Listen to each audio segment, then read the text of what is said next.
रामदास साहेब असं म्हणाले होते की केसांनी गळा कापू नका. या संदर्भात थेट नारायण राणेंनी सुद्धा हस्तक्षेप करून एक ट्विट केलं. नाही बघा, रामदासभाई हे महायुतीचे ज्येष्ठ नेते आहेत. सन्माननीय नारायण राणे साहेब देखील महायुतीचे ज्येष्ठ नेते आहेत. नेते आपल्यामध्ये बघून घेतील ना. आमच्यासारखे लहान कार्यकर्त्यांनी ह्याच्यामध्ये कशाला पडायचं.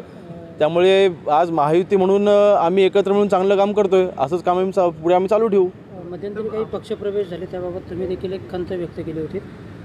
होय ना, पण मला वाटतं मला जे काही व्यक्त करायचं होतं मी व्यक्त केलं आहे.